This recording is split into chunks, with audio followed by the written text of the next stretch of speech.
Queremos comenzar esta noche con una oración. Pedimos a tío Danilo si puede tener esta oración pidiéndole al Señor que nos acompañe en este servicio de alabanza y estudio de la palabra de Dios.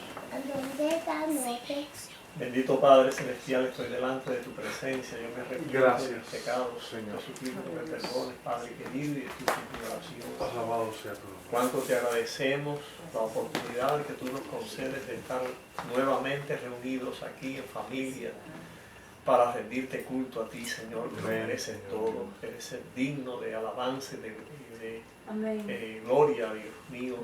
Concede que podamos hacerlo, Señor, con toda libertad, y permite, Dios mío, que tu bendición sea derramada en esta noche, Señor, a través de los himnos, de las oraciones, de la lectura de tu palabra, de la enseñanza de tu siervo, Señor. Todos unidos podamos adorarte en espíritu y en verdad, como sabemos que es de tu agrado. Gracias por tu amor y tu misericordia.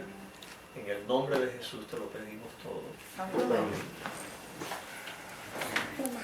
En esta noche yo quiero comenzar el culto con una pregunta.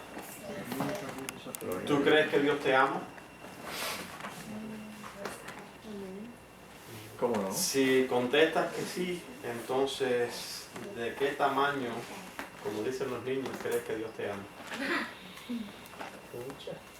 ¿Muy grande, Patricia, o muy poquito? Depende de cómo te portes, quizás. Bueno, para tener una respuesta sobre esto, vamos a leer en 1 de Juan 4, 9 y 10.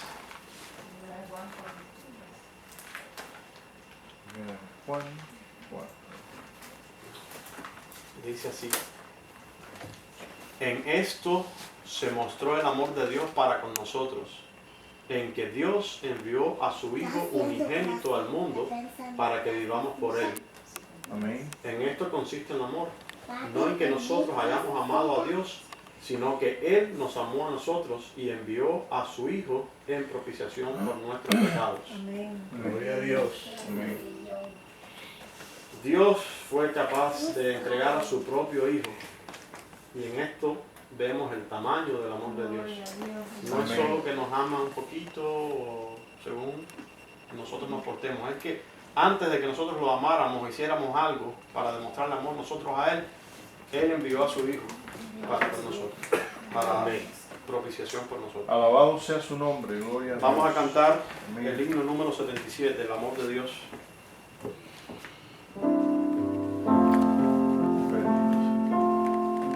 Gracias, Señor.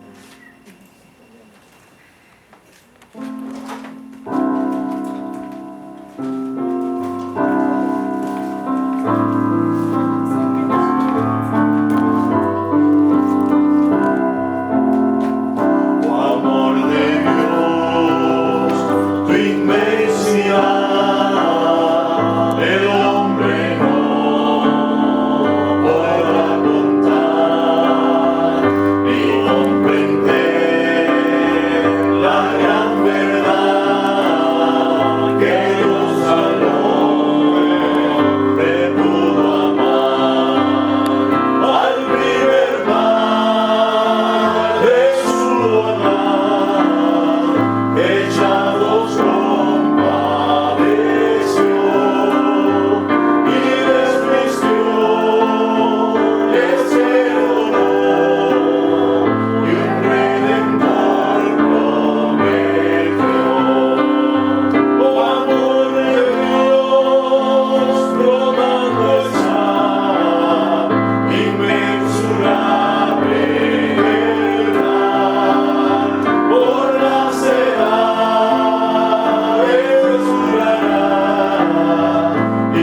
sacrificio que Jesucristo hizo por nosotros, no solo nos demostró el amor que Dios tuvo por nosotros, sino que también proveyó Gloria a Dios.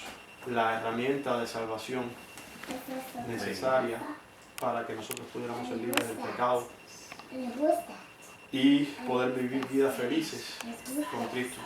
Aleluya. Y cuando Él, después de hacer su obra aquí en la tierra, partió al cielo, nos dejó el Espíritu Santo para que viviera con nosotros y hiciera esa obra de redención, de transformación en nuestras vidas.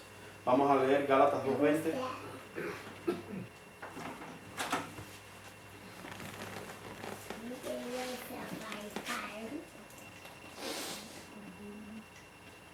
Dice así: con Cristo estoy juntamente crucificado y ya no vivo yo, mas vive Cristo en mí. Y lo que ahora vivo en la carne, lo vivo en la fe del Hijo de Dios, el cual me amó y se entregó a sí mismo por mí.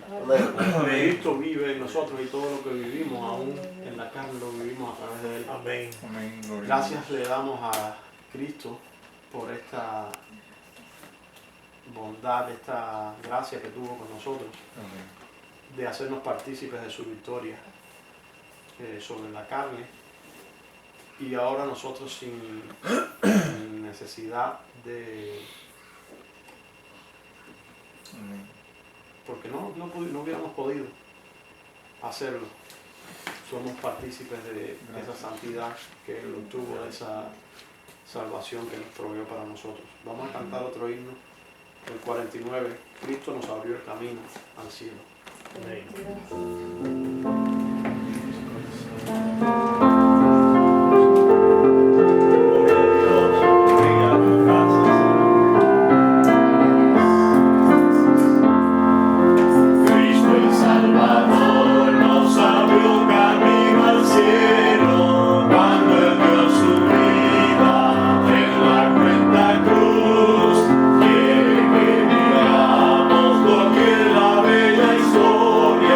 Cristo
Gracias, Señor.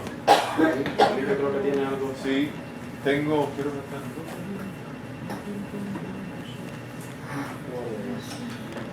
Esta escritura quiero leerla antes de cantar este himno y dice así: bendito sea el Dios y Padre de nuestro Señor Jesucristo, quien según su gran misericordia nos ha hecho nacer de nuevo a una esperanza viva mediante la resurrección de Jesucristo de entre los muertos, para obtener una herencia incorruptible, inmaculada y que no se marchitará, reservada en los cielos para vosotros, que sois protegidos por el poder de Dios mediante la fe para la salvación que está preparada para ser revelada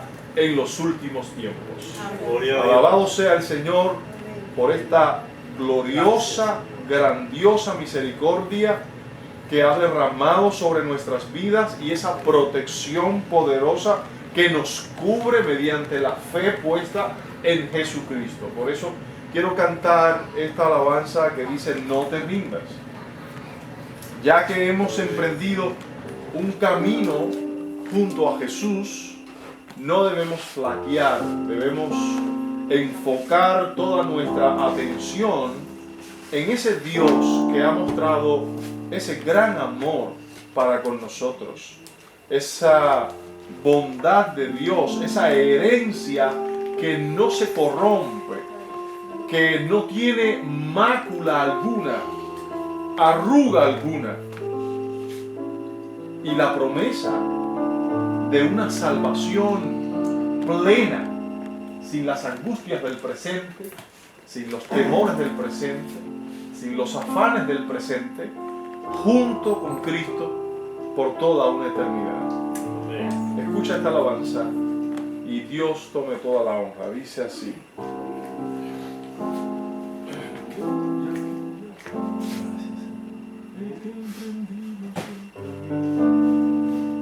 ya que emprendimos el camino a la batalla, nunca debemos detenernos a tantas trampas que siempre pone el enemigo en el camino para quitarnos el deseo más querido.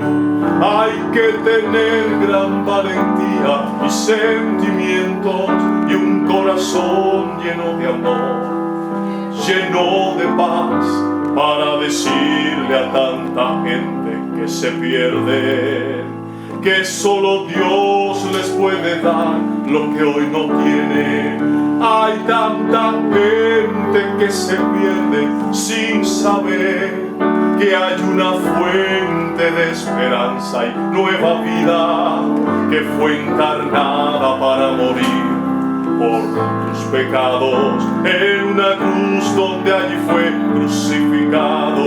Allí murió por ti, por mí, frente a aquel pueblo que le injuriaba y le castigaba sin piedad, y por sus labios transitaron unas palabras que fueron muestra de su amor y gran bondad.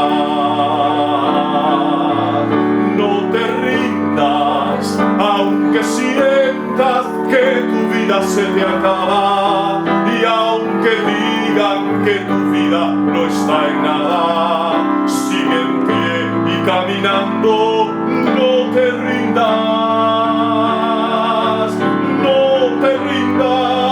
porque al final de esta batalla tú tendrás una corona y una vida eterna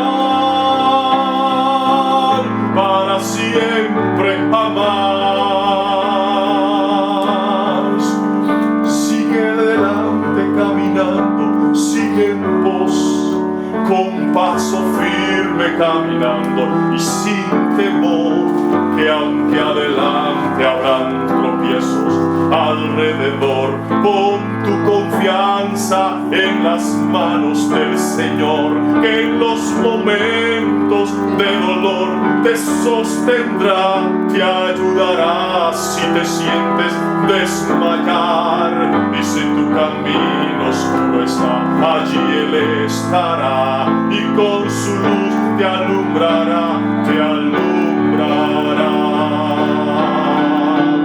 No te rindas, aunque sientas que tu vida se te acaba, y aunque digan que tu vida no está en nada, sigue en pie y caminando, no te rindas, porque al final de esta batalla tú tendrás una corona y una vida eterna.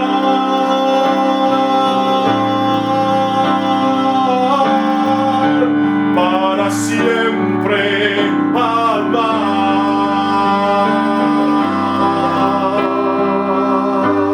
amar. Aleluya. Gloria a Dios. Gloria a Dios. Bendito sea su nombre. Gloria a Eh, Dios. los hermanos de Tennessee, ¿quieren decir algo? ¿Tienen alguna alabanza?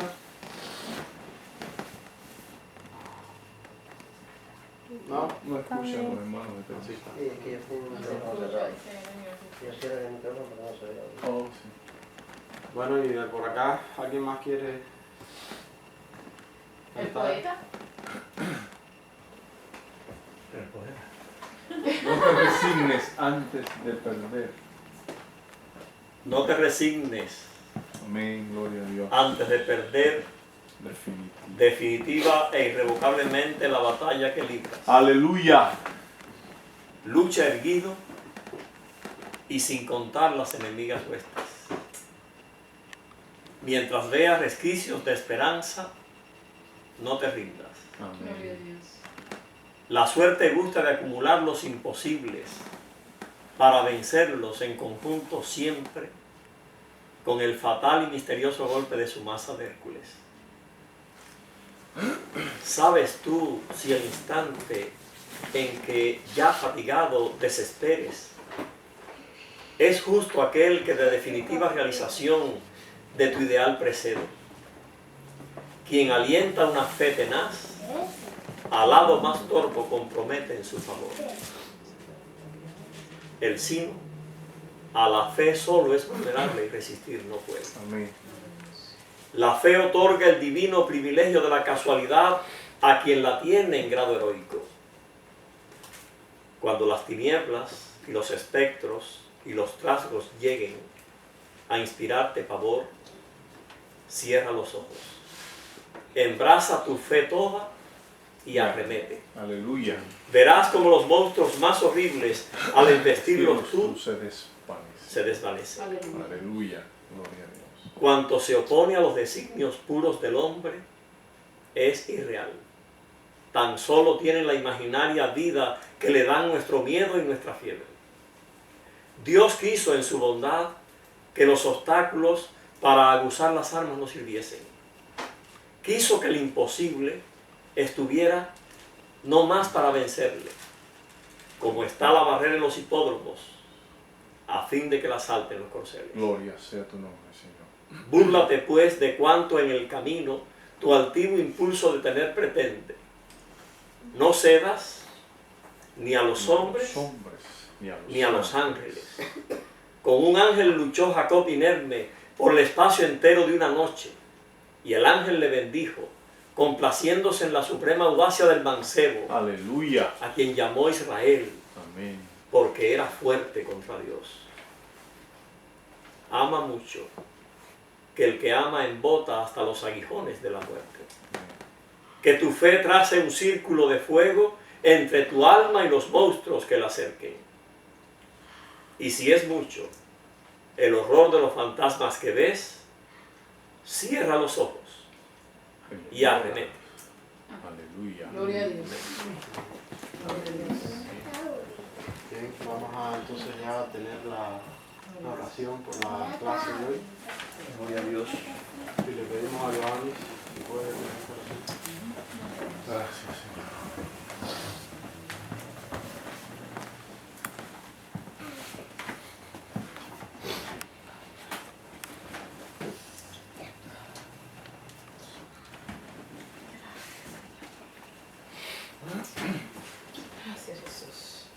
semejante Salvador. Padre amantísimo y buenísimo, Señor. Gloria a Dios. Delante de tu presencia no hay más cosa que humillarnos, Señor. Alabado sea. No quedan palabras, Dios mío, cuando miramos hacia tu grandeza.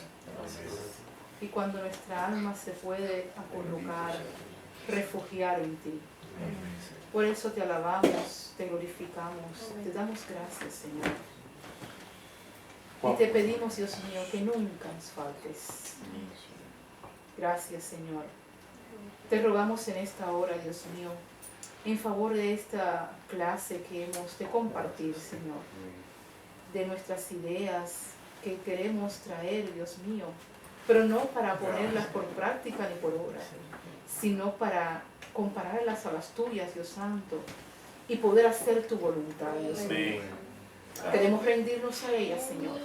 Enséñanos, porque a eso vinimos, Señor. Queremos escucharte, Dios mío, porque tu palabra nos engrandece, Dios Santo. Sí, nos hace crecer cada día. Bendice a nuestros hijos, Dios mío, para que ellos también puedan crecer en ella, Señor. Y algún día, Señor mío, por tu gran misericordia, vernos todos en la patria celestial. Gracias una vez más, toma el control de todas las cosas y quédate a nuestro lado. En el nombre de Jesús. Amén. Amén. Gracias.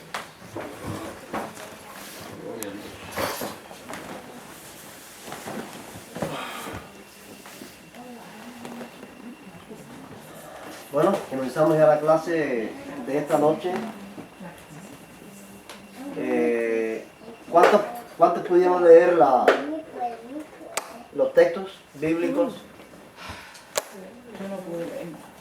Yo no pude. ¿No leyeron? Jenny sí los leyó. Jenny los niños.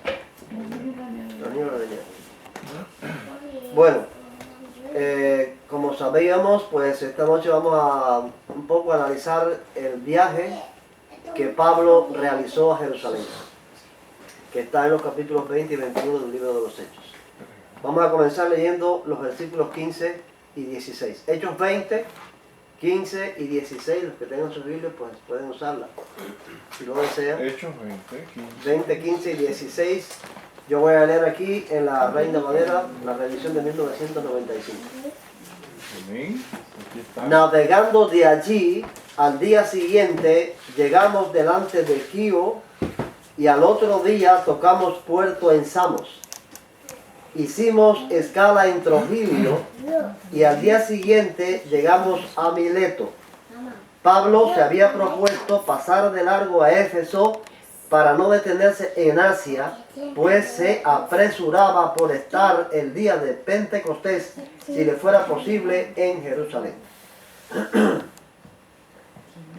Quisiera, Alejandro, me pusiera ahí la diapositiva 15, del mapa. 20, Hechos 20, 15. Ah, bien, espérate, Alejandro, sigamos. Este es el territorio que nosotros hemos presentado otras veces, donde Pablo hacía sus viajes, sus recorridos. Vamos a ver aquí qué fue lo que él hizo. Bueno, da otro aquí, Alejandro. Aquí están las ciudades, no todas, no las puse todas, pero las ciudades, algunas de las ciudades que él tocó en su viaje, desde Filipos hasta Jerusalén. ¿Bien, Alejandro? Bien. Él pasa de Filipos a Troas, de Troas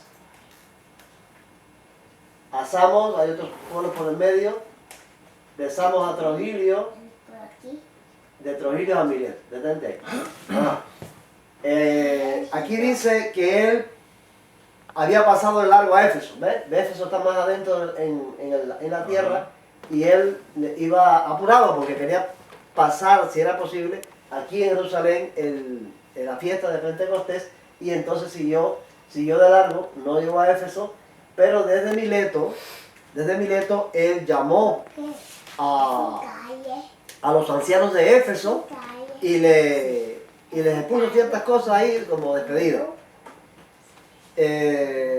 Ahí fue donde dijo estas cosas que estamos leyendo. O sea, lo que él habló allí es lo que vamos a leer aquí. Vamos a leer a alguien que busque Hechos 24 al 6. El mismo, los versículos 4 al 6. ¿Ya? Ajá. Lo acompañaron hasta Asia Sópater, hijo de Pirro de Berea, Aristarco y segundo de Tesalónica, Gallo de Derbe y Timoteo, y de Asia Tíquico y Trófimo, Hasta el 6. hasta el 6.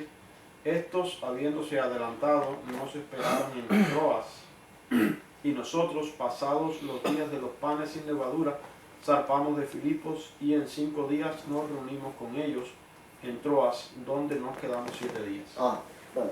Esto es, están en Filipo, en el primer pueblo. ¿Qué es lo que pasa allí? ¿Qué fiesta ellos? Los panes sin levadura. Los panes sin levadura, que es la Pascua. O sea que él celebró, o ellos celebraron la fiesta de la Pascua allá en Filipo y quería estar en Pentecostés, aquí en Jerusalén. ¿Cuántos días iba a demorar el viaje? 50 días. Entre la Pascua y Pentecostés, pues ellos pensaban hacer en 50 días este viaje hasta allí. Entonces, ¿qué parten? Viajando por todas estas ciudades. Claro está, en todas estas ciudades había comunidades cristianas donde ellos se reunían con los creyentes. Y ahí en Mileto, pues ellos Pablo llamó a los ancianos de Éfeso y habló con ellos. Sigue Alejandro, después de Mileto, él pasa a Rodas, de Rodas pasa a Pátara, de Pátara pasa a Tiro, después a Cesarea, primero pasó por Ptolemaida y por último a Jerusalén. Ese fue el recorrido que hizo. Ahora, allí en Mileto, dice él estas palabras en el versículo 22. Ahora, ligado yo en espíritu, voy a Jerusalén sin saber lo que allá me ha de acontecer. ¿Ves? Esto se lo dice, como decíamos, a los ancianos de Éfeso. Va a Jerusalén, se había propuesto dar este viaje a Jerusalén. Ahora, la pregunta que nos asalta es, ¿este viaje a Jerusalén Pablo lo está dando por una indicación de Dios, por voluntad de Dios, o por una idea suya, por un propósito suyo, nada más, o inclusive por un propósito suyo en contra de la voluntad de Dios, porque Dios no quiere que vaya allá? Eso es lo que vamos a tratar de dilucidar aquí. Y vamos a considerar primero esta frase, ligado yo en espíritu. El versículo 22 del capítulo 20. Ligado yo en espíritu, voy a Jerusalén. ¿Qué significará esa frase? Ligado yo en espíritu. ¿Quién dice algo? Yo pienso que estaba como que orando o que se sentía guiado por alguna indicación de Dios de que sí debería ir a Jerusalén porque él no sabe. Miren qué interesante está esto. La palabra griega de donde se traduce espíritu es neuma. Ahora, esa palabra se usa tanto para el espíritu del hombre, o sea, para la vida espiritual interna del hombre, como para el espíritu de Dios. Solamente la diferencia la hace el contexto. Voy a demostrárselo en un versículo. Alejandro, dame aquí otra vez ahí. Por ejemplo, este es 1 Corintios 2:11. ¿Quién me lee ahí uno que tenga buena vista? Jenny. ¿Quién verdaderamente conoce de los hombres las cosas del hombre, sino el espíritu del hombre que está en él? Así también las de Dios nadie conoció, sino el espíritu de Dios. Da aquí, Alejandro. Espíritu, bueno, dale. ¿Es la misma palabra? Sí. Neuma. Es la misma palabra griega para el espíritu del hombre y para el espíritu de Dios. ¿Ve? Solamente la diferencia la hace el contexto. Ahora decía Alejandro, ponme la otra. Este es el texto que estamos analizando.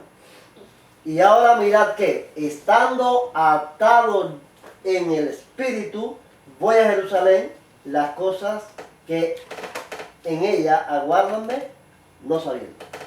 ¿Ve? Dame aquí otra vez. ¿Ve? Neuma. Es la misma palabra. ¿Cuál es la diferencia que hay? La tela ahí. Bueno, la tela, quítame la tela y Alejandro otro clip. La tela ahí. Pero bueno, si quitando la tela ahí, es la misma palabra. ¿Cuál es la diferencia que hay en la traducción? Que la coma es aquí. En la traducción que hace el interlineal. Oh. En la traducción al español que hace el interlineal, ¿qué diferencia ustedes ven? Mayúscula La espíritu. traducción. mayúscula, la que es de Dios. Bueno, la La que que va es en de el Dios pie es- mayúscula. El traductor de literal cuando se trata de Dios pone espíritu con mayúscula, mientras que en los otros casos pone con minúscula. ¿Qué nos quiere decir? Que ligado yo en espíritu, quiere decir ligado en mi conciencia.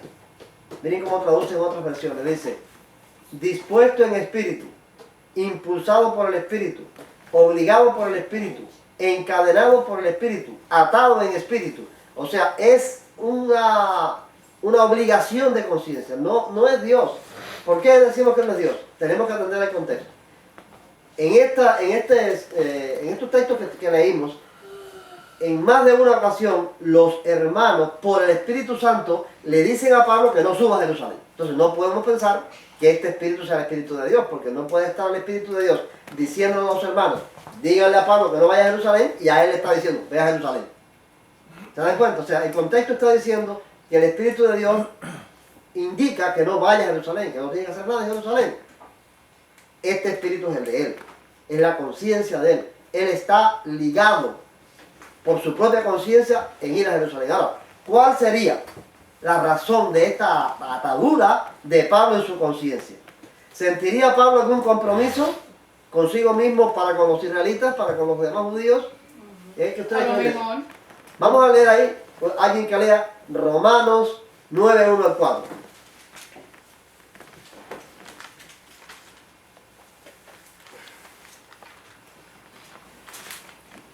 Yo lo tengo aquí. Ajá, Más nada, no. léelo. Verdad digo en Cristo, no miento, y mi conciencia me da testimonio en el Espíritu Santo, que tengo gran tristeza y continuo dolor en mi corazón, porque deseara yo mismo ser anatema, separado de Cristo, por amor a mis hermanos, los que son mis parientes según la carne, que son israelitas, de los cuales son la adopción, la gloria, el pacto, la promulgación de la ley, el culto y las promesas. Ahí está, ¿ves? Dice que él tiene en su conciencia un gran dolor. Y en su corazón. En su conciencia un gran dolor en su corazón. Por los israelitas. Y él hasta desear, miren qué cosa es esa. Ser anatema.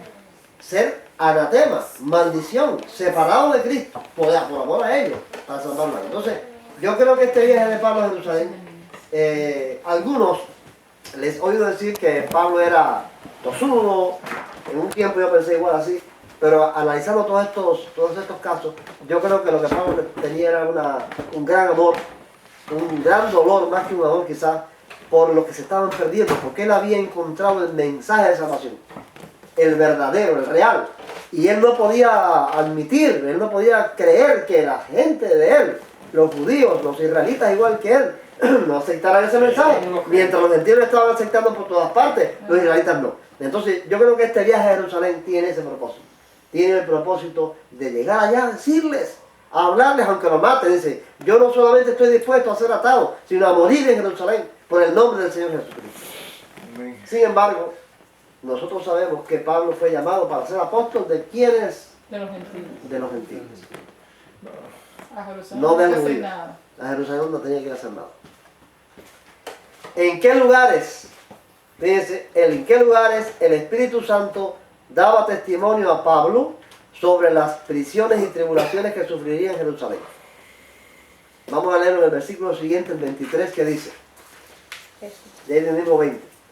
Salvo que el Espíritu Santo por todas las ciudades me da testimonio de que me esperan prisiones y tribulaciones, pero de ninguna cosa hago caso, ni estimo preciosa mi vida para mí mismo, con tal que acabe mi carrera con gozo y el ministerio que recibí del Señor Jesús para dar testimonio del Evangelio de la gracia de Dios. Eso es lo que iba a hacer en Jerusalén. Para dar el testimonio del Evangelio de la gracia a los judíos que no querían aceptar, él quería ir a Jerusalén, aunque eso le costara la vida. Vamos a leer ahora Hechos 21, 3 al 4.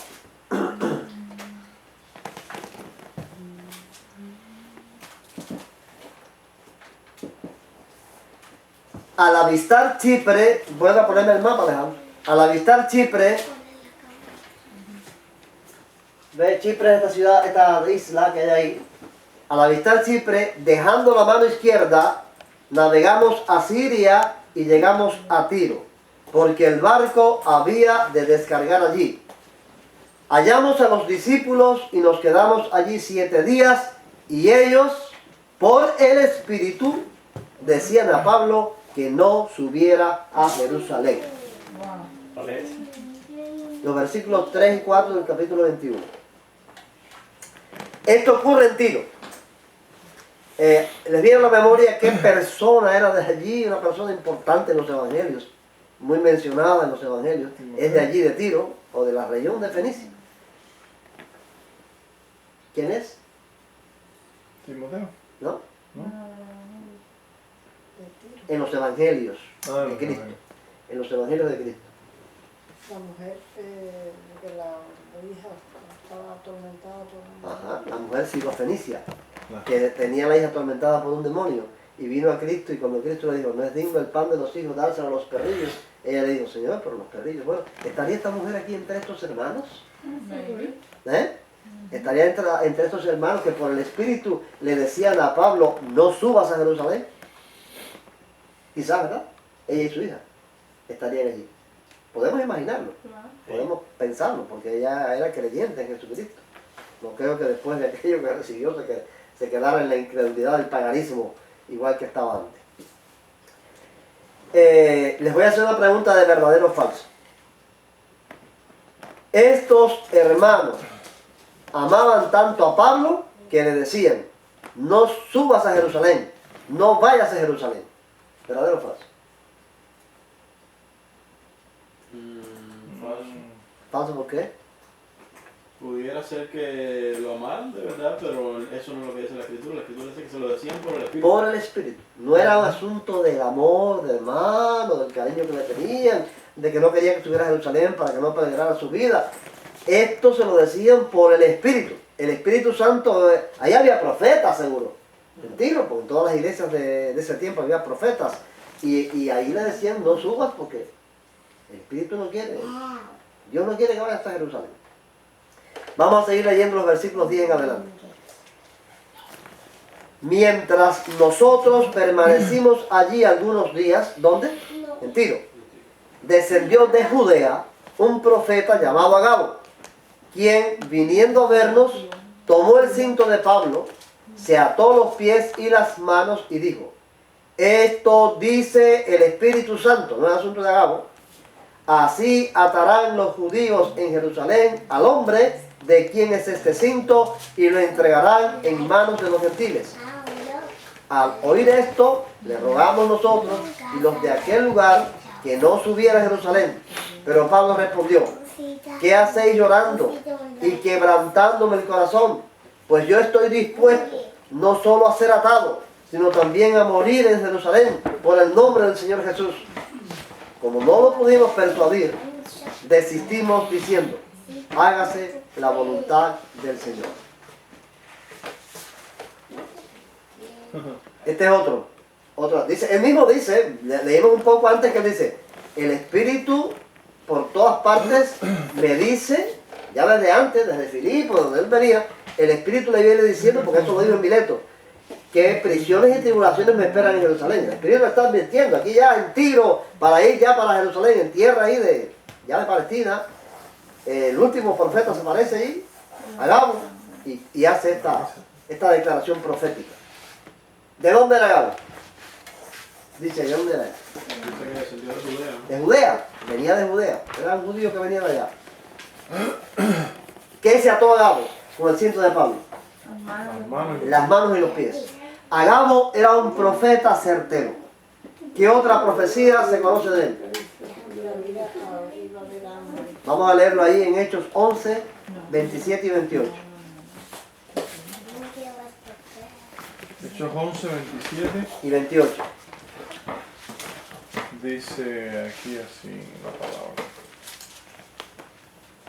Por aquellos días unos profetas descendieron de Jerusalén a Antioquía y levantándose uno de ellos, llamado Agabo, daba a entender por el Espíritu que ciertamente habría una gran hambre en toda la tierra, y esto ocurrió durante el reinado de Claudio. Ajá, mira eso.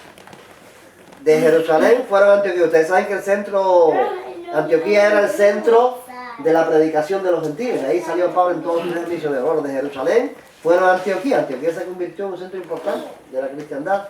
Un grupo de profetas, no solamente Gabo, un grupo de profetas, dentro de ellos iba Gabo, y pronunció esta profecía del hambre que vendría a la tierra de Judea, y se cumplió en el tiempo de Claudio. ¿Quién era Claudio? Un emperador, ¿no? Un emperador de Roma que gobernaba en ese tiempo. Vamos a seguir leyendo en el capítulo 21 a partir del versículo 17 dice: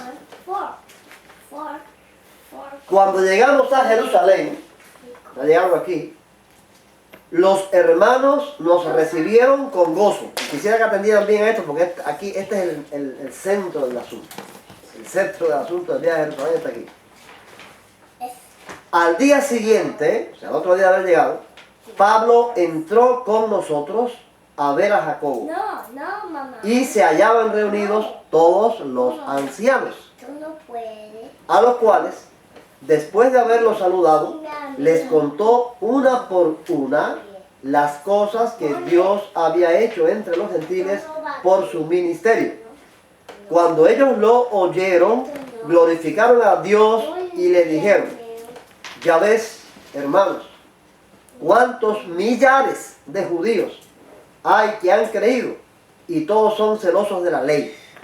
Fíjense esas características. ¿Esto quién le dice esto a él? Jacobo y los ancianos. Él se reúne con Jacobo, que era el jefe de la iglesia de Jerusalén, y el grupo de ancianos. Tú ves cuántos millares, miles de judíos han creído en el Evangelio, pero todos ellos son celosos de la ley. No eran gente que dijeron: no, ya la ley no. Eran celosos de guardar la ley. Pero se les ha informado en cuanto a ti, que enseñas a todos los judíos que están entre los gentiles a apostatar de Moisés, diciéndoles que no circunciden a sus hijos ni observen las costumbres. ¿Qué hay pues? La multitud se reunirá de cierto, porque oirán que has venido. Haz pues esto que te decimos. Hay entre nosotros 4 hombres que tienen obligación de cumplir voto. Tómalos contigo, purifícate con ellos y paga sus gastos, para que se rasuren la cabeza, y todos comprenderán que no hay nada de lo que se les informó acerca de ti, sino que tú también andas ordenadamente, guardando la ley. Miren al versículo 25, atiendan bien a esto. Pero en cuanto a los gentiles que han creído, nosotros les hemos escrito, determinando que no guarden nada de esto, solamente que se abstengan de los sacrificados a los ídolos, de sangre, de ahogado y de fornicación. Entonces Pablo tomó consigo a aquellos hombres, y al día siguiente, habiéndose purificado con ellos, entró en el templo para anunciar el cumplimiento de los días de la purificación, cuando había de presentarse la ofrenda por cada uno de ellos. Pero cuando estaban para cumplirse los 7 días, unos judíos de Asia, allá por donde él había estado, donde le salían al encuentro los judíos, al verlo en el templo, alborotaron a toda la multitud y le echaron mano gritando: israelitas, ayudad, este es el hombre que por todas partes enseña. Todavía está el problema de Jerusalén. ¿Para qué quería Jerusalén? El Espíritu está diciendo: no vayas a Jerusalén. Dios está diciendo: no vayas a Jerusalén. Aquí está el problema de por qué no ir a Jerusalén. ¿Ves? Este es el hombre, aquí lo tenemos, está en la casa. Le hemos perseguido por todas partes. Galión no lo quiso juzgar, los procuradores romanos no lo quieren juzgar, pero ahora lo tenemos aquí. Enseña a todos contra el pueblo, la ley y este lugar. Y además de esto, ha metido a griegos en el templo y ha profanado este santo lugar.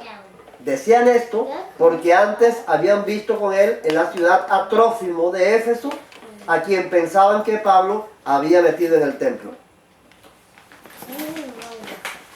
Trófimo.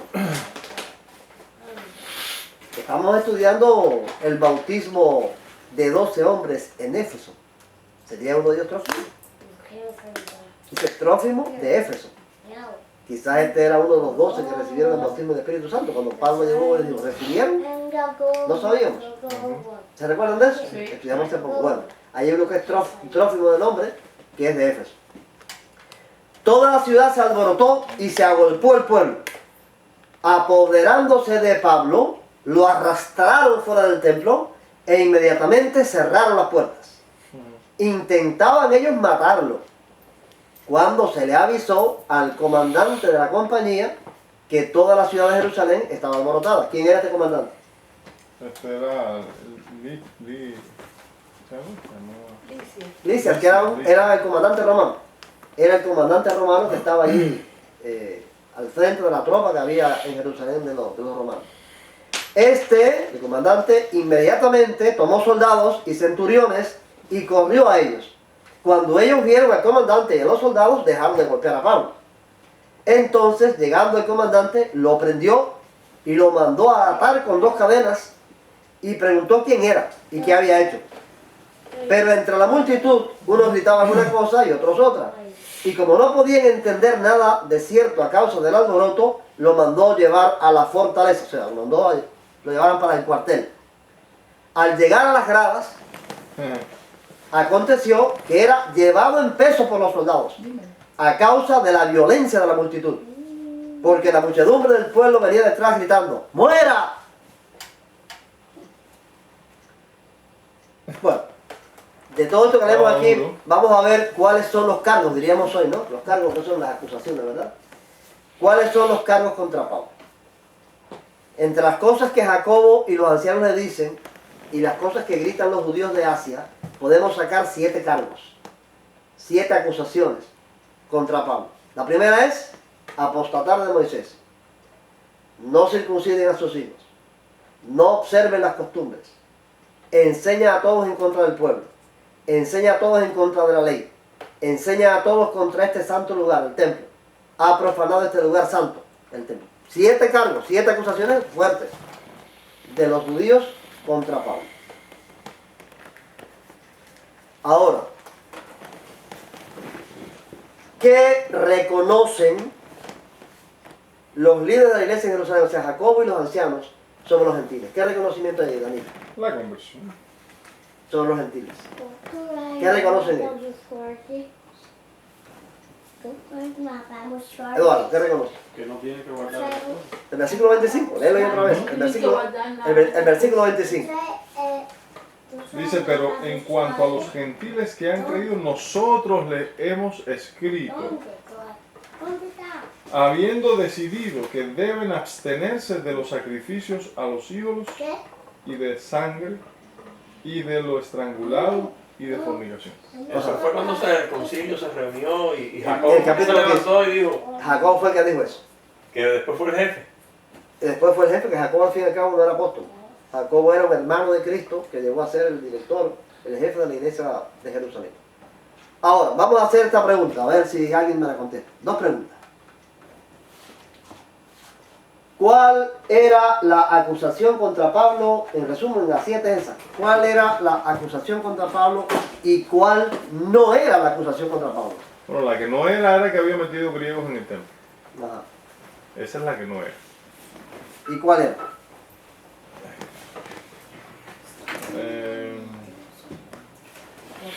Que no se circuncidara.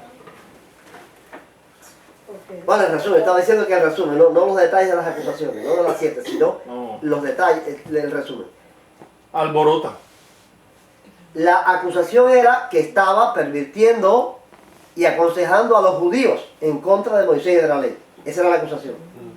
La que no era que estaba enseñando a los gentiles a que no observaran la ley.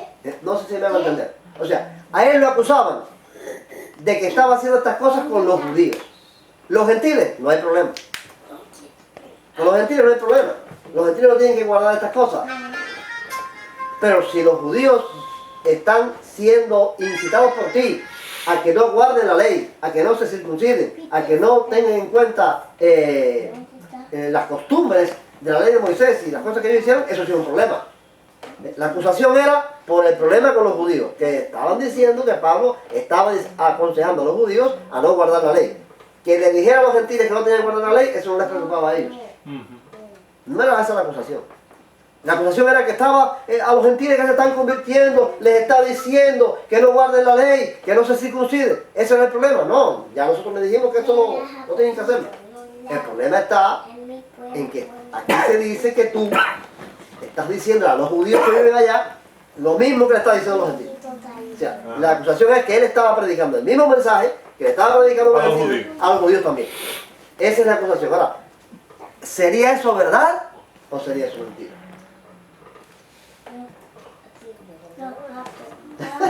Bueno, eso sí es verdad, porque él lo dice en muchas cartas también. Él habla de que no tienen necesidad de estas cosas porque Cristo ya lo era todo. ¿Cómo es, Jenny? No sé si a la hora de terminar habría que ver bien a quiénes Pablo está diciendo una cosa y la otra, si a los gentiles o a los judíos. ¿Quién era ese muchacho que andaba con él? Que él dice que no lo circuncidó, o que no, ni fulano, que... Con todo, y Con ser todo, griego, no con dejó que ser se lo griego. circuncidara. Ese era Tito. Sí. Tito era griego. Ese no era... Tito era griego y él no permitió que lo circuncidaran. Dice que no estuvo dispuesto a no sujetarse a ellos ni siquiera un minuto para que la verdad permaneciese con vosotros, le escribe en esta carta. Pero Tito no dejó, pero a Timoteo sí lo circuncidó. Ajá. Y Timoteo era medio judío, porque Timoteo era hijo de padre griego pero de madre judía. O sea, dice que lo circuncidó por causa de los judíos que había. Todo eso es en Galacia. Todos estos problemas son en Galacia, que son las iglesias que están siendo influenciadas por los judaizantes de Jerusalén. Bueno,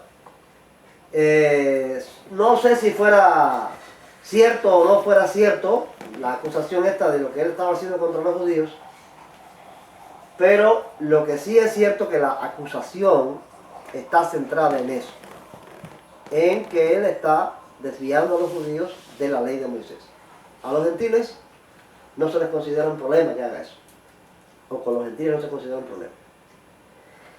Entonces, aquí nosotros podemos encontrar lo que ya hemos dicho en otro momento. La evidencia de ¿qué? De la diferencia de que hay dos grupos. Si la preocupación es con los judíos y la preocupación no es con los gentiles, lo que ya hemos dicho. El Evangelio, la misma buena noticia, para unos y para otros, que son dos grupos diferentes. Ahora hay dos posiciones extremas en esto. Ha habido dos posiciones extremas. Primero, los que quisieron que los gentiles se convirtieran en judíos para poder entrar a la iglesia. ¿Se recuerdan de eso? Ajá. Si no se circunciden y guardan la ley, no seréis salvos. Y la otra posición extrema, ¿cuál es? Que todavía hoy se ve en eso.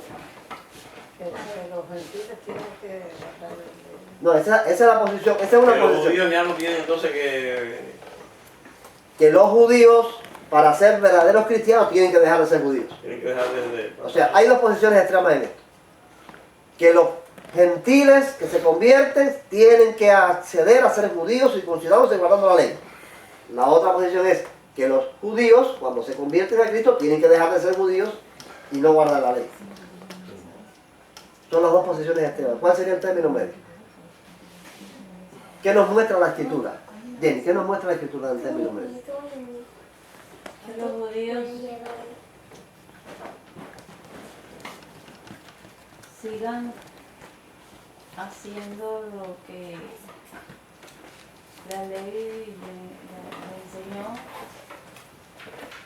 sin creer por ello de que alcanzan salvación y que los no judíos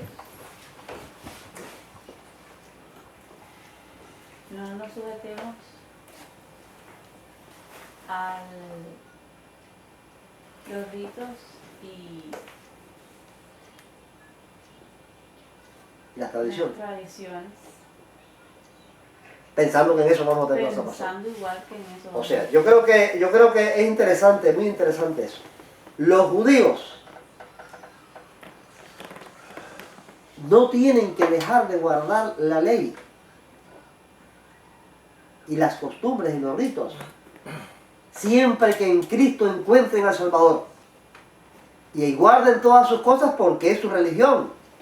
pero poniendo la expectativa de que la salvación no depende de eso que están guardando, de esas leyes que están haciendo, sino de Jesucristo, que es el Salvador. Ese descubrimiento producía gozo en el judío que se convertía. No tenía que dejar de ser judío, todo lo contrario.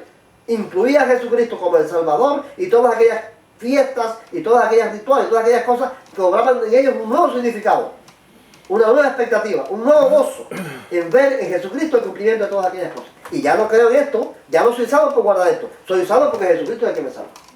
¿Ven? Pero si ellos dejaban de hacer eso también. Si ellos lo dejaban de hacer, tampoco tenía que ver nada. Porque Pablo dice, la circuncisión nada es, y la incircuncisión nada es, sino una nueva creación. O sea, pero si ellos no dejaban de ser judíos, no tenía que ver. Y se prueba aquí en la Escritura que estaba Cristo con los de la circuncisión y estaba con los de la circuncisión. Ahora, el gentil que se convertía, que no observaba leyes judías, que no era judío, Pablo se opone a que empiece a guardar todas estas cosas porque no le hace falta. No las necesita para ser salvo. Quien lo salva es Jesucristo. ¿Para qué quieren entonces guardar todas estas cosas que ellos nunca guardaron? Ellos nunca tuvieron noticia de eso. ¿Para qué si no las necesitan? Si no les hace falta, si Cristo es el que los salva. Y yo veo en eso, Joaquín, que el punto fuerte del problema es únicamente la circuncisión. Porque desde que él sale de allá de Filipo, en Filipo celebra una fiesta, la de la Pascua, y se propone ir a Jerusalén a celebrar la otra fiesta. Y dice que el asunto no era problema de fiesta, el asunto era problema de la circuncisión. El punto fuerte de las discusiones entre ellos ahí eran problemas de la circuncisión. Todo, que se tiene que circuncidar. Que no Sí, se no, tiene que- no. también La porque circuncisión la era un ley. punto. No, la circuncisión era un punto. El problema fuerte, Entonces, el punto fuerte es tomar todas estas cosas para llegar a ser justo delante de Dios. Ese es el problema. ¿Ves? Pablo dice, la circuncisión nada es y la incircuncisión nada es. La circuncisión no, ni te da ni te quita. Ahora, lo que sí era el punto fuerte es que tanto unos como otros Pero que te tomaran digo, la circuncisión. que hacían las demás cosas sin que hubiera problema, porque Pablo allá celebra la fiesta de la... No, de la pero él Pascua. también circuncidó a Timoteo. Sí, pero que en eso yo pienso, veo, en todo esto, cuando se habla, no se habla de fiesta, se habla de circuncisión. Sí, Es lo porque que la yo veo. circuncisión ya era de extremo. No, Pablo dice, Es que no, pero llegaba Pablo, a ser circuncidado claro, ya, Pablo ya, dice, no tenía remedio. claro que, Judío, claro, porque Pablo, judío. no, es que Pablo lo dice, a todo hombre que se circuncida, yo les digo a todo hombre que se circuncida, que está obligado a guardar toda la ley, porque la circuncisión implicaba un pacto, implicaba Sí. un compromiso. Es el pacto. Ahora bien, pero la circuncisión misma, Pablo, si eso fuera así, que la circuncisión era lo horroroso, Pablo circuncidamos a Timoteo. Y lo circuncidó, porque al fin y al cabo ni una cosa ni la otra. Lo que sí Pablo combate es que la justificación Sí. es por la fe en Cristo y que la salvación es por gracia. Si tanto judíos como gentiles van a tomar la ley, la observancia de los mandamientos, la observancia de las costumbres, para salvarse, para justificarse delante de Dios, están perdidos. Pablo dice, de Cristo os desligasteis, los que por la ley justificáis, de la gracia habéis caído. Ni unos ni otros podían asumir que guardando los mandamientos y guardando la ley se iban a salvar y que por eso iban a ser justificados delante de Dios. Eso Pablo De decía. eso somos acusados nosotros, los de esta iglesia, por los pentecostales y los que nosotros estamos bajo la ley. Si asumimos eso, Pero que eso si asumimos eso de que para salvarme tengo que guardar los mandamientos, estamos como ellos, está bien la acusación, nos están acusando por realidad, porque no hay que guardarlo para ser salvo. La salvación y la justificación vienen por Cristo. La obediencia a los mandamientos de Dios es un resultado de haber sido salvos por Cristo. Pero no podemos pensar, miren, eso es terrible, ¿eh? Pablo dice, de Cristo os desligasteis, los que por la ley os justificáis, de la gracia habéis caído. ¿Saben por qué? ¿Saben por qué eso es terrible? Pensar que tengo que guardar los mandamientos para que Dios me salve. Porque no soy salvo. ¿Saben por qué? Nunca. Porque la salvación y la justificación mediante la observancia de la ley es mediante una observancia perfecta. Dios no puede salvar a ningún hombre por su obediencia imperfecta. Porque Santiago dice, si obedeces en todo y fallas en un punto, nada de lo que hiciste sirvió. Entonces Dios no puede salvar, porque Dios va a decirnos, bueno, guarda la ley. Si fallas en este punto y fallas en que no tiene importancia eso. Yo te voy a salvar por lo que tú guardas, por lo que tú puedas guardar. ¿Es Dios así? No. O dice exactamente todo lo que os he mandado, tienen que cumplirlo todo sin fallar nada. A ver, Eduardo. Yo veo esto como un problema que surgió desde el principio cuando Adán pecó entre Dios y el hombre. El hombre trató de ser como Dios y Dios le lanzó un reto. Y le dijo, bueno, si tú quieres ser como yo soy así, así, así, así, y le dio la ley. Tienes que ser, para ser como yo de verdad, tienes que ser así, así. Mira a ver si puedes. Mira a ver si puedes. Si lo logras, me ganaste, eres salvo. ¿Entiendes? Si tú lo logras, la única forma que tú tienes de salvarte, de que yo no te mate como te prometí que te iba a matar, es que me ganes. Entonces, el querer salvarse cumpliendo la ley es perderse porque estás rebelándote contra Dios. Estás tratando de demostrarle a Dios de que tú sí puedes, de que tú sí eres como Él. Entonces, la salvación que Dios provee es humillarte y decirle, no, el Yo único no perfecto puedo. eres tú. Tu Hijo Jesucristo fue el que lo logró, lo demostró, y Él fue el único perfecto que es capaz de cumplir la ley, eres tú. Y entonces, la salvación es dejar ese orgullo que quería ser como Dios para decir, yo no puedo, solo tú, tu Hijo Jesucristo, o tú que eres Dios, eres el único que eres capaz de esto y yo me humillo ante Él. Amén. La salvación es la humillación a Dios. Yo creo Mientras estés tratando de cumplir la ley, estás todavía Es revelado. rebelado contra Dios, contra ese reto que Dios te tiró cuando tú quisiste ser como Él. Exactamente, yo creo eso. Yo creo que la humillación del hombre, el reconocimiento del hombre, es decir, yo no puedo, por mucho que quiera hacerlo, por muy buena voluntad que tenga, por muy sincero que sea, en obedecer toda la ley, yo no lo puedo hacer. No puedo salvarme de mí mismo. Porque la única manera en que puedo salvarme de mí mismo es cumpliéndolo todo perfectamente. Entonces, como no puedo, tengo que humillarme. El Evangelio es eso. El Evangelio es humillación. ¿Qué dijo Cristo? Cuando el siervo vino del campo y el amo lo puso a trabajar, ¿le da gracias al siervo porque hizo lo que le mandó? En vez de decirle, come, ¿verdad? No, pienso que no le da gracias. Así también vosotros. Cuando hubierais hecho todo lo que yo os he mandado, decir, siervos inútiles somos, porque lo que se nos mandó a hacer, esto hicimos. Así que cumpliendo lo que Cristo dijo, somos siervos inútiles. Así que cumpliendo a la mitad, cumpliendo 3/4 partes, cumpliendo 1/3, cumpliendo 1/4, que dice Santiago, volvemos a repetir lo de Santiago.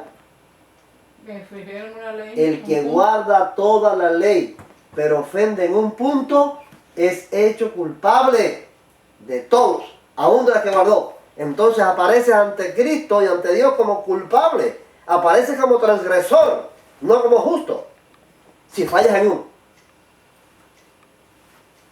Entonces, por eso es que la ley no puede. Mediante la ley no puedo salvarme. Entonces, ese es el mensaje que trae Pablo, tanto para judíos como para gentiles. Guarda la fiesta, guarda la circuncisión si quieres guardarla, a los judíos, pero no pongas tu fe en eso que guardas, porque te vas a perder. De Cristo te desligaste, de la gracia te caíste. La fe es en Cristo. El que salva, como dice Eduardo, es Jesucristo, que fue el puro, que fue el justo, que fue el que cumplió la ley a la perfección. Su justicia es la que nos salva a nosotros. Guardar la ley en sí no es malo, porque es ser como Dios, y qué cosa mejor que ser como Dios. ¿Entiendes? O sea, por lo tanto, el judío no tiene por qué dejar de intentar, y hasta nosotros, dejar de intentar cumplir la ley. Porque el mejor camino que hay es comportarse como Dios, ser como Dios. Pero donde está el peligro es en la Autojustificación. en eso, en querer tomar eso Afanarte como esa forma de demostrar que yo sí puedo ser. Yo sí puedo hacerlo. Bueno, es que todo el mensaje de Jesucristo está centrado en eso. ¿Qué pasó con el publicano y el fariseo? Señor, doy diezmo de todo lo que gano, no cometo adulterio, yo soy bueno. ¿Y qué hacía el publicano? Dios, sé propicio a mi pecador. ¿Quién sería justificado? El publicano. ¿Quién provocó gozo en el Padre? El hijo bueno que se comportó bien siempre, ni un cabrito le dio para gozarse con sus amigos, o el que despilfarró todo pero se arrepintió, se humilló, dijo no sirvo para nada, yo soy un miserable, hazme como uno de tus siervos, como uno de tus jornaleros, yo no soy digno de ser llamado tu hijo. ¿Quién fue el que provocó gozo? El que se arrepintió fue mío. Entonces, ¿quién fue el que provocó gozo? ¿La oveja, las 99 que se quedaron en el redil justas? ¿Buenas? ¿No se fueron? ¿O provocó gozo el que se fue y anduvo perdidamente? Dice, hay más gozo en el cielo. Fíjense cómo dijo Jesucristo. Hay más gozo en el cielo por un pecador que se arrepiente, por un pecador que se humilla. Porque ya digo, repito lo de Eduardo ahorita, si no hay humillación, si no hay arrepentimiento, y si es un pecador, estás peor que el que quiere justificarse por la ley. Pero el que se arrepiente y reconoce en esa humillación de que no merece nada, que no puede hacerlo por sí mismo, produce gozo. Dice hay una frasecita ahí en la parábola de la oveja perdida que pocos toman en cuenta. A ver, esta frasecita dice, hay más gozo en el cielo. ¿Cuál frasecita habla? Hay más gozo en el cielo por un pecador que se arrepiente que por 99 justos que no necesitan arrepentimiento. ¿Cuál es la frasecita importante ahí? Que no necesitan arrepentimiento. 99 justos que no necesitan arrepentirse, porque son justos. El que es justo no necesita arrepentirse. ¿De qué se va a arrepentir si es justo? Llegó la justificación, llegó a cumplirlo todo. Ese justo, esos 99 no les hace falta a Cristo, de ninguna manera les hace falta a ellos. Ellos no necesitan a Cristo porque se salvan por su justicia. No necesitan arrepentirse. No hay justo ni a uno. Ahora, ¿cuál es ese 99? Aquellos que están tratando de cumplir por la No, ley. tratando no, que lo cumplan. Es el asunto, que el justo es el que lo cumpla, que no necesita arrepentirse. Pero bueno, sabemos que nadie puede. Ah, pues entonces es lo que Cristo está diciendo. Por eso es Aquellos que piensan, o Ajá. que creen. el que piensa y no puede. Mira, el que Eso piensa y es no justo. puede. Está Yo amo. peor que el- El que piensa y no puede es la oveja perdida. Ella está perdida igual que vos. ¿Ves? Son los que no necesitan arrepentimiento, los que no pecan. Pero Ahora- ese no existe, es lo que quiero decir. Precisamente eso es lo que está diciendo Cristo. Ajá. Lo que está diciendo Cristo es que nadie puede hacerlo. Por eso no dan gozo. No producen gozo. Hay más gozo en el cielo por el pecador que se arrepiente. ¿Ves? Entonces Jesucristo lo que está enseñando en todo su mensaje es que el arrepentimiento, el reconocimiento, no la justicia propia, es la que acerca al hombre a Dios. Y todas sus parábolas están encaminadas a eso. Ese es el mensaje de Pablo.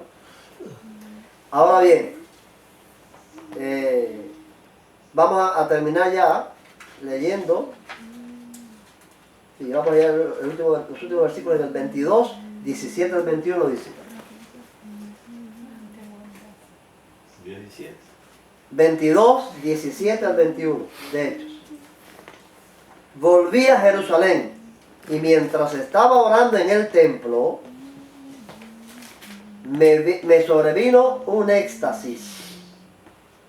Vi al Señor que me decía, date prisa y sal prontamente de Jerusalén, porque no recibirán tu testimonio acerca de mí.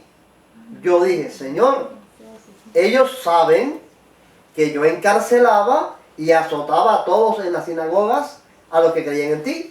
Y cuando se derramaba la sangre de Esteban, tu testigo, yo mismo también estaba presente y consentí en su muerte y guardaba las ropas de los que lo mataban. Pero me dijo, ve, porque yo te enviaré lejos a los gentiles. No quiere el Señor. No quiere. Dice que en el templo, ya estando en el templo, le sobrevino un éxtasis. No solamente en Filipo, allá en Tiro, en todos los lugares, Agabo, le está dando un mensaje, no vayas a Jerusalén, no tienes que hacer nada en Jerusalén, no vayas allí. No solamente eso, sino a él mismo allí en el templo. El Señor le dice, vete de aquí pronto, sal de aquí, sal de aquí. Señor, pero mira, yo... Ay, Dios mío. Sí, creo que sí. El amor de Pablo. No, por eso era tosú. Yo creo que más lo impulsaba el asunto del amor que él le tenía, el dolor que sentía por aquella ceguedad, por aquella... necedad de los judíos de no aceptar a Jesucristo, y él quería hacerles ver que sí. Entonces, el Señor dice, no, vete, que yo te voy a mandar lejos a los gentiles. Esa era su misión. El apostolado de él era a los gentiles. ¿Dónde dice Pablo estas palabras? ¿Desde dónde lo dijo? Ahí cuando En una uno escalinata. dijo, Ahí en la Sí, escalinata. que tuvo que En la defender. escalinata, en una escalinata con De la rodeado. escalinata allí, que el comandante y entonces él dice, déjame hablar al pueblo. Déjame hablar al pueblo. cuando Todavía él quería hablarles. ¿Eh? habla griego. Habla griego, ajá. Todavía él quería hablarles. Y les dice estas cosas. ¿Por qué el Señor le manda a salir prontamente de Jerusalén? Porque no iban a escuchar su testimonio. Porque no iban a escuchar el testimonio acerca de mí, le dijo. No van a escuchar tu testimonio acerca de mí. Vete de aquí. Ahora, Pablo quiere ganarse un crédito ante el Señor. Para que lo deje ahí. ¿Cuál es el crédito que quiere ganarse? Lo que había hecho anteriormente. Ese es el crédito, Señor. Ellos saben que yo era terrible contra los Que cristianos. verdad que uno pierde la pita rápido. Pierde una No, pita mira, así. Pierde el hilo. hay una verdad que está siempre siendo repetida en todos los ejemplos que uno pone. En el versículo que Eduardo leyó al principio, en 1 de Juan 4, dice que en esto se manifestó el amor de Dios en nosotros, en que Dios ha enviado a su Hijo unigénito al mundo para que vivamos por Él. Todas las bendiciones que nosotros recibimos, no solo la salvación, todas las bendiciones que nosotros recibimos después de ser salvos, las recibimos por causa de Cristo. Con gracia absolutamente.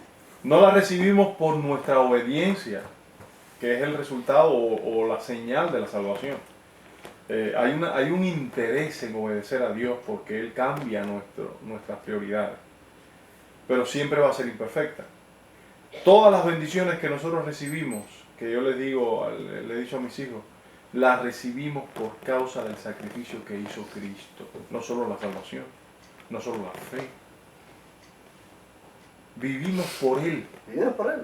Absolutamente. O sea, el hombre todo lo que debe hacer, lo debe hacer centrado en Cristo y no en Él. Pablo está entonces ahora centrando la atención de Él en lo que Él era antes. Y como un crédito para Y que no como lo van a un perseguir. crédito, ¿ves? Que sí lo van a escuchar Como por lo un que él había crédito. hecho. Y fíjate tú qué cosa, el hombre cae en esas debilidades porque somos pecadores. Pablo, ¿quién puede tener un ministerio mejor que el que tuvo Que Pablo? tuvo. Y él mismo escribió en una carta a los siervos, le dice, siervos, obedeced a vuestros amos, no como el que quiera agradar a los ojos, al ojo, sino como el que quiere agradar a Dios. ¿Ve? No buscando ser recompensado o hacer las cosas para el agrado del hombre, sino para el Señor. Y aquí mismo ahora Él está buscando que la gente lo escuche por el crédito De haber perseguido. de haber perseguido. O sea, ya Cristo deja de ser el centro. En todo nuestro servicio Cristo tiene que ser el centro. El centro. Entonces eso no lo puede mantener un hombre, siempre tropieza. Siempre tropieza. Siempre tropezamos en el asunto de hacer un énfasis bien marcado en mi buenas obras, en mi buen servicio, En mis ayunos. en mis oraciones. Eso es una, eso En lo que yo hice. eso es Lo dice. cuando nosotros lo hacemos, y es algo bueno, en sí mismo es bueno, pero No produce buenos resultados. no produce buenos resultados. No, porque es Cristo el de la gloria. No es Ahora, cuando tú haces las cosas simplemente por el deleite de hacerlo para la gloria de Dios, ¿ve? Por el amor a Cristo, que me salvó y me redimió, ya ese sacrificio es algo deleitoso y que produce entonces conversión en otros, porque tú no estás haciendo las cosas. Yo le decía anoche a mi hijo, yo no soy un esposo honesto con tu esposo, con tu mamá, con tu madre. para agradar a tu madre. Yo lo hago para agradar a Dios y como resultado tu mamá se beneficia. Entonces, todo lo que yo digo, no quiero que tú me obedezcas a mí por agradarme a mí, sino por agradar a Dios. Porque yo no voy a estar presente en todas las etapas de tu vida. Cuando tú te sientes en la televisión, cuando tú te sientes en el internet, yo no voy a estar. Pero tú me vas a agradar a mí, agradando a Dios, haciendo lo que a Dios le agrada, siendo un buen hijo, obediente, sujeto a tus padres, para la gloria de Dios. Y yo voy a recibir el beneficio también. Pero bueno, así como Cristo es así, todas las acciones tienen que ser hechas Para la gloria en la de Dios. honestidad de Cristo. Sí. Como Pablo decía, tengo una limpia conciencia delante de Dios y delante de los hombres. Porque lo estoy haciendo para Dios. ¿Ves? Pero caemos en eso, caemos en que las buenas obras, cuando empezamos a mirarlas, ya nos tropezamos, ya nos perdimos de Cristo. Sí. Nos vamos de Cristo. Estamos de nosotros. Bueno, vamos a terminar ya aquí diciendo ya algo final. ¿De qué le sirvió el viaje a Pablo a Jerusalén? 4 años preso. Oh, Bueno, sí, my tuvo God. resultados porque le Serio. predicó a reyes y a gobernadores, Ajá. pero estuvo 4 años preso. 4 años sin ministerio, casi. Sin ministerio casi, Escribiendo cartas. escribiendo cartas. Escribiendo cartas. Bueno, los beneficiados somos nosotros.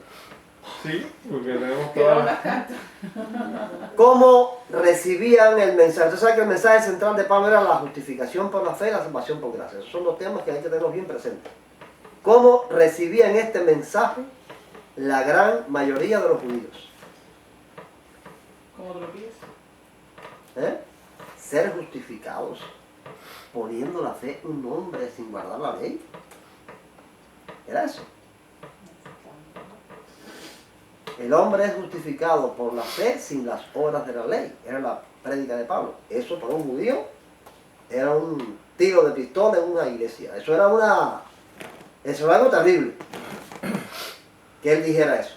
Ese mensaje lo rechazaban. Gritaban contra él. Ahora, ¿cómo recibían ese mensaje los gentiles? Con gozo. con gozo. Con gozo. Se convertían con gozo.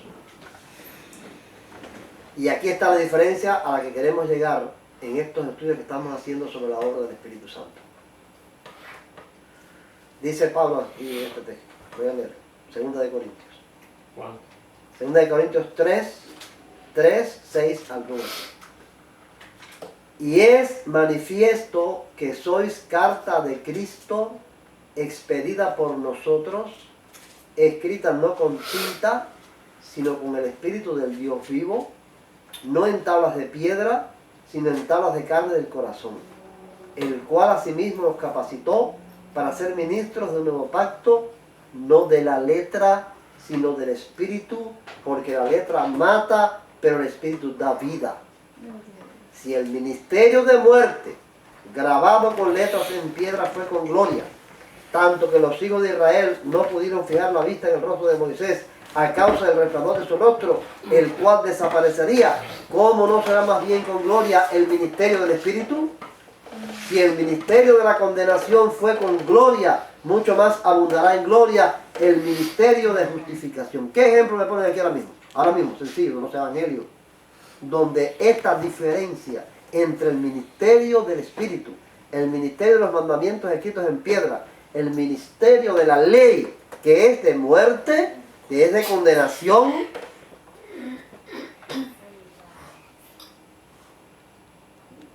contra el ministerio del Espíritu, el ministerio de la justificación, el ministerio de la vida, de la salvación. ¿Qué ejemplo hay en los evangelios práctico de esa diferencia? Exactamente, ¿ves? ¿Cuál? La mujer adúltera. Cuando le trajeron la mujer adúltera a Cristo, ¿qué le dijeron los que se la trajeron? En la ley, no eran inventos de ellos, en la ley Moisés mandó apedrear a las tales. ¿Tú qué dices? ¿Qué hizo Jesús? La salvó. Vete y no peques más, yo no te condeno. La gracia. Ahí en ese caso, está la diferencia. La letra mata. Donde yo he desafiado a algunos. No, desafiado, vamos a decir la palabra. No es desafiado, pero les he pedido. No es la palabra correcta. Les he pedido, búsquenme en la Torá, en la ley, un versículo donde se diga que al pecador, cuando se arrepiente, se le perdona.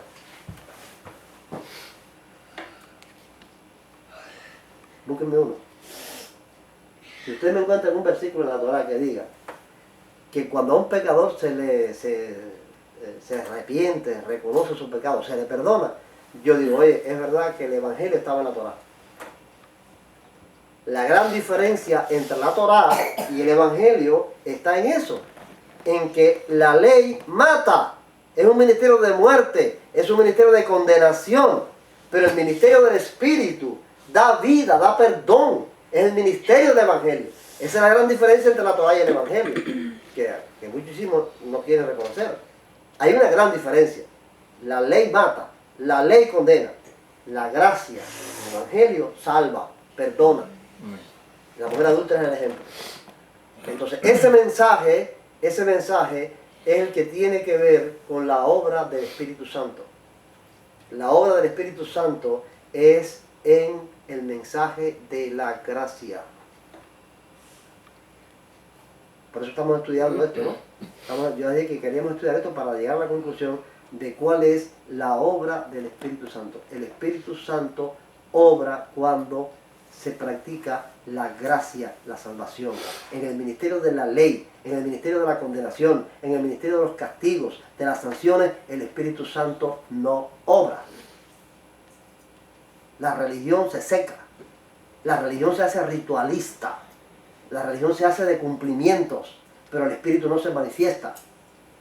Cuando se liberan todas las reglas, cuando se liberan todas las leyes, cuando se liberan todas las condenaciones, entonces el Espíritu, ya hemos tenido ejemplo de eso hace poco, entonces el Espíritu se manifiesta con abundancia. Ponle las reglas otra vez para que tú veas que se limita el Espíritu. Porque la obra del Espíritu Santo está centrada en la gracia, en el perdón, en la misericordia, no en la condenación. No en la condenación. No, el Espíritu no vino para condenar. Cristo vino para salvar, para dar la salvación. Él recibe la obra de mi deseo. Amén. Amén. Bien, nos ponemos en pie y vemos si podemos.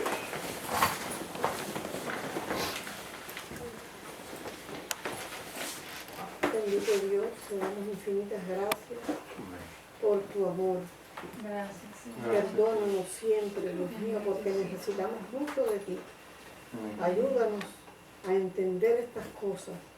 Permite que nuestros corazones se llenen de alegría siempre que estudiemos tu palabra, Sí, Señor. siempre que tengamos estos temas, Dios mío, y te agradezcamos, y ese agradecimiento pueda ir a llevarnos al cumplimiento de tu palabra, Señor, porque eso es vida. Ayúdanos por tu misericordia y permite que siempre estemos cubiertos de tu gracia. Gracias, Señor, porque hemos estado en este tiempo alabando tu nombre y aprendiendo mucho de ti. Permite que esto sea grabado en nuestros corazones, Aleluya. para que así glorifiquemos tu nombre por medio de vidas mejores en tu presencia. En el nombre de Jesús. Amén.